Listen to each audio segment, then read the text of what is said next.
काफ़ी देर पहले नज़म लिखी सी, मैं क्या तुहानू सुना लवीए, भाई मौका ही ना जाता रहे नज़म का। चंद वो शेर तुहानू सुनाना। उसी कि तू बस नचना है मिट्टी दिया बाव्या, तू बस नचना है मिट्टी दिया बाव्या, तैनू इो बचना है मिट्टी दिया बाव्या। तू बस नचना है मिट्टी दिया बाव्या, तैनू इो बचना है मिट्टी दिया बाव्या। मुरली वहा के ते डमरू वजा के, मुरली वहा के ते डमरू वजा के, हुण एनू लै आए बांदर बना के। जिवें उन्हें कहना है तो इंज करना है, तैनू किसे पूछना है मिट्टी दिया बाव्या।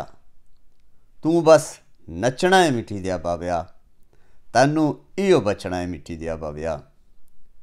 अगे तो बरसातां होंदियां सन सावन भादों दे विच, ते जाना डेरे जमींदारी दे विच, ते रस्ते दे विच डड्डू निकल आते सन, मेंढक।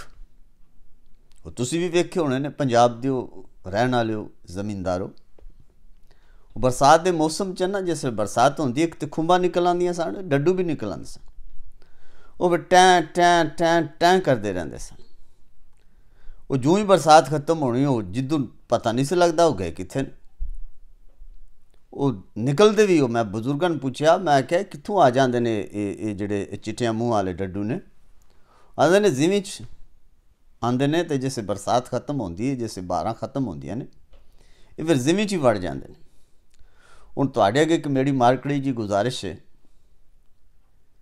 कि एक कोई चिट्टे मूँह वाले डड्डुआं ना हुण नसना, इन्हां चों कोई डड्डू ते काबू कर लियो, ताकि मेरी वो जिहड़ी क्यूरैसिटी है, वो जिहड़ा मेरी एक अनरिजॉल्वड मिथ है, उहदा ते पता लग जाए कि आखिर जिहड़े डड्डू अचानक आ जाते सन, ये फिर जाते कित्थे। उन्हां चों फड़ लियो जरूर, नसना जे ना।